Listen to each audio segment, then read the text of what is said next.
ఇది జాతీయ ప్రాజెక్ట్. కేంద్ర ప్రభుత్వమే ప్రతి పైసా ఇచ్చి పూర్తి చేసి మీకు ఇస్తుంది అని విభజన చట్టంలో పెట్టారు. అవునా కాదా చెప్పండి. ఇది అంటే ఏమిటి ఈ ప్రాజెక్టు? పోలవరం అనేటువంటి ఒక అద్భుతమైన ప్రాజెక్ట్ తెలుగు రాష్ట్రానికి, ముఖ్యంగా ఆంధ్రప్రదేశ్కి జీవనాడి లాంటి ప్రాజెక్ట్ పూర్తి చేసేటటువంటి బాధ్యత ఎవరిది? ప్రతి పైసా కేంద్రానిది. పునరావాసం కానీ, రీహాబిలిటేషన్ కానీ, వాటర్ కాంపోనెంట్ కానీ, విద్యుత్ కాంపోనెంట్ కానీ ప్రతిదీ కూడా కేంద్ర ప్రభుత్వమే చేసి ఇవ్వాలి. ఇది కదా చట్టం. అవునా కదా? ఎందుకు మనం కట్టాల్సి వచ్చిందబ్బా? చంద్రబాబు నాయుడు గారు 2014లో మీరు ముఖ్యమంత్రిగా ప్రమాణ స్వీకారం చేశారు. 7 గ్రామాలు కలపకపోతే నేను ప్రమాణ స్వీకారం చేయను అన్నారు. కలిపారు. 14 నుంచి 17 వరకు అసలు ఎందుకు ఈ నిర్మాణంలో ముందుకెళ్ళలేదు?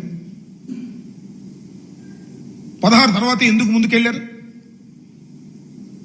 కేంద్ర ప్రభుత్వం దగ్గర నుంచి ఈ ప్రాజెక్టు మీరు ఎందుకు తీసుకున్నారు అని నేను చాలాసార్లు అడిగాను. కేంద్ర ప్రభుత్వం చేయవలసినటువంటి పోలవరం అనే జాతీయ ప్రాజెక్టుని రాష్ట్ర ప్రభుత్వం ఎందుకు నిర్మించాలని తలపెట్టింది? ప్లీజ్ సమాధానం చెప్పండి చంద్రబాబు నాయుడు గారు. రాష్ట్ర ప్రజలకు సమాధానం చెప్పండి. మీరు అధికారంలో ఉన్నప్పుడు చేసినటువంటి గొప్ప పని చరితాత్మకమైన తప్పిదం. నెంబర్ 1 చరితాత్మకమైన తప్పిదం. ఎందుకు చేశారండి మీరు? ఇక్కడ ఒక ప్రశ్న అడుగుతా. కేంద్ర ప్రభుత్వం ఏముందంటే నీతి ఆయోగ్, రాష్ట్ర ప్రభుత్వం మేము చేస్తామని అడిగింది అందుకని ఇచ్చామన్నారు. చంద్రబాబు నాయుడు గారు ఏం చెప్పారు తెలుసా అసెంబ్లీలో? అప్పుడు కేంద్ర ప్రభుత్వం మన తీసుకోమంది, అందువల్ల మేము తీసుకున్నాం అన్నాడు. ఇంతవరకు క్లారిటీ లేదు. కేంద్ర ప్రభుత్వం తీసుకోమందా, మీరు అడిగి తీసుకున్నారా? కేంద్రాన్ని అడిగితేనేమో రాష్ట్ర ప్రభుత్వం అడిగింది కాబట్టి మేము ఇచ్చామన్నారు. మిమ్మల్ని అడిగితేనేమో కేంద్ర ప్రభుత్వం తీసుకోమంది, మేము తీసుకుందాం అన్నారు. ఏంటి కథ? గడ్కరీని వెళ్ళి కలిసామంటారు. ఎందుకు కలిశారబ్బా? కేంద్ర ప్రభుత్వం దగ్గర నుంచి తీసుకోవడం కోసం కలిశారు. ఎందుకు మీరు తీసుకున్నారు? కేంద్ర ప్రభుత్వం చేయవలసినటువంటి ప్రాజెక్టును మీరు తీసుకోవడానికి గల కారణం ఏమిటి? మీరు చెప్పరు, నేను చెప్తా. కొట్టేద్దామని. 1000 కోట్ల రూపాయల ప్రాజెక్ట్ కదా ఇది. బిల్లులు మనం ముందు బిల్లులు మనం పే చేస్తాం రాష్ట్ర ప్రభుత్వం, తర్వాత కేంద్ర ప్రభుత్వం బిల్లులు ఇస్తుంది. సరే తీసుకుంటే తీసుకున్నావు. ఏ రేట్ల మీద తీసుకున్నావయ్యా? నాకు అర్థం కాలేదు. నారా చంద్రబాబు నాయుడు గారు 13,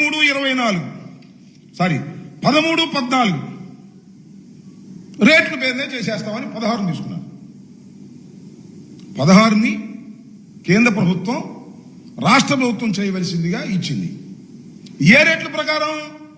16వ సంవత్సరంలో రేట్ల ప్రకారం కాదు, 13, 14 రేట్లు. ఏంది కక్కుర్తి?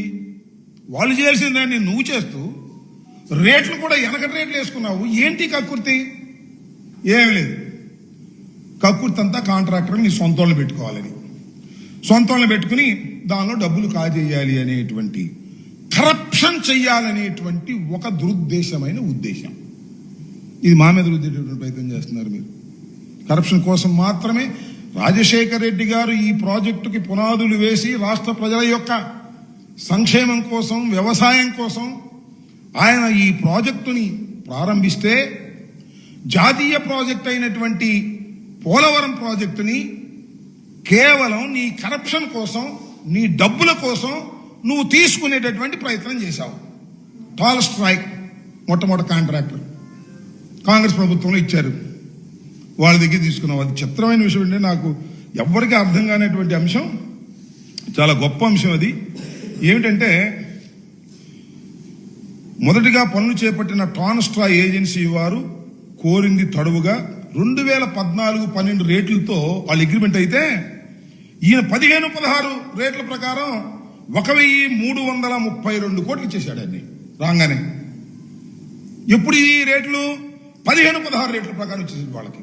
ఎందుకు ఇచ్చావయ్యా? వాళ్ళే ఎగ్రి అయిందేమో 11-12 రేట్ల ప్రకారం ఈపీసీకి అగ్రిమెంట్ అయితే నువ్వు ఎన్హాన్స్ చేసేసి 15-16 రేట్లకి ఇచ్చావంటే సింపుల్ కదా. అర్థం లేదా? ఎవరికైనా అర్థమైపోతుంది కాంట్రాక్టర్లకి. కాంట్రాక్టర్కి ఎక్కువ సొమ్ము ఇచ్చావంటే అర్థం ఏంటి? దానిలో నువ్వు కొట్టేద్దామని. ఇది నువ్వు పాల్పడినటువంటి తప్పిదం. ఇలాంటి తప్పిదాలు పాల్పడటమే కాకుండా ఇట్లా లాభం లేదు, అసలు కేంద్ర ప్రభుత్వం దగ్గర నుంచి మనమే మొత్తం తీసేసుకుంటే మన కాంట్రాక్టర్ని పెట్టుకుంటే దానిలో డబ్బులు కొట్టేయచ్చు అని. ఇది నీ దురుద్దేశం. నేను చెప్పింది కాదు ఇది. సాక్షాత్తు ఇవాళ మీ పార్ట్నర్గా ఉన్న మోడీ గారు, ఆ రోజు మోడీ గారి దగ్గర నుంచి నువ్వు విడిపోయి మాకు ప్రత్యేక హోదా ఇవ్వటం లేదు, పోలవరానికి డబ్బులు ఇవ్వటం లేదు అని బజార్కి ఎక్కినప్పుడు మోడీ గారు చెప్పాడు ఓ పబ్లిక్ మీటింగ్లో. ఏమని? Polavaram is ATM of Chandrababu Naidu అని. అంటే డబ్బులు కాజేయటం కోసమే చంద్రబాబు నాయుడు గారు పోలవరం తీసుకున్నాడనేది చాలా స్పష్టంగా ఇవాళ ప్రధానమంత్రి, ఇవాళ మీ అనుకూలంగా ఉన్నటువంటి వ్యక్తి, ఇవాళ మీ పార్ట్నరు ఆయన చెప్పినటువంటి మాట నేనేం కొత్తగా కోట్ చేస్తున్నటువంటి మాట కాదు. ఇవాళ నువ్వు నీతులు చెప్తున్నావు. జగన్మోహన్ రెడ్డి గారు దుర్మార్గుడు, జగన్మోహన్ రెడ్డి గారికి ఏమీ తెలియదు, నాకే అన్నీ తెలుసు అనేటువంటి మాటలు మాట్లాడేటువంటి ప్రయత్నం చేస్తున్నాం. దీన్ని నిర్మాణంలో మీరు 16 ఒప్పందం కుదిరిన తర్వాత టాల్స్టాయ్ని తీసేసి నవయుగాని ఎంటర్ చేశారు. నవయుగ ఎవరు?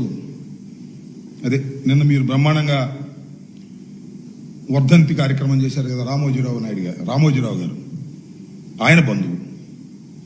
ఆయన బంధువుకు మీరు ఇచ్చారు నవయుగ. ఏమండి టాల్స్టాయ్ని తీసి నవయుగకి ఎందుకు ఇచ్చారు? కాంట్రాక్టర్ మార్చారంటారే.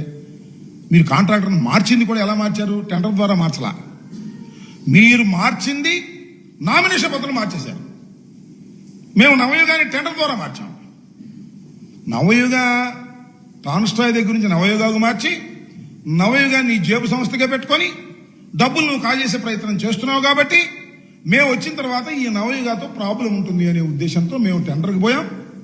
టెండర్లో రివర్స్ టెండరింగ్లో ఆదాయం చేశాం. సుమారుగా 600-700 కోట్లు చేసి మెగాకి ఇచ్చాము. ఇప్పుడు మేము ఆ మెగాని ఇప్పుడు కొనసాగుతున్నాను. అది నువ్వు కంటిన్యూ చేస్తావు లేదు చేస్తానన్నట్టుగానే మాట్లాడుతున్నావు. ఇది అక్కడి నుంచి నువ్వు టాల్స్టాయ్ దగ్గర నుంచి నవయుగాకు మార్చవచ్చు, కానీ నవయుగ దగ్గర నుంచి మాత్రం ఇంకోటి మార్చడానికి వీల్లేదు. ఇది చాలా తప్పిదం. దీనివల్ల నాశనం అయిపోయింది. మా రామోజీరావు గారి బంధువుకి మీరు లాగేసుకున్నారు కాబట్టి ఇది సర్వనాశనం అయిపోయింది అనేటువంటి మాట మీరు మాట్లాడుతున్నారు. సర్వనాశనం అయిపోయింది ఎందుకంటే నిర్మాణంలో వ్యూహాత్మక తప్పిదాలు మీరు చేశారు. I will prove it. దాన్ని మనస్ఫూర్తిగా చెప్పగలను. అబద్ధం ఆడవలసినటువంటి అవసరం మాకు లేదు. మేమేమి దీన్ని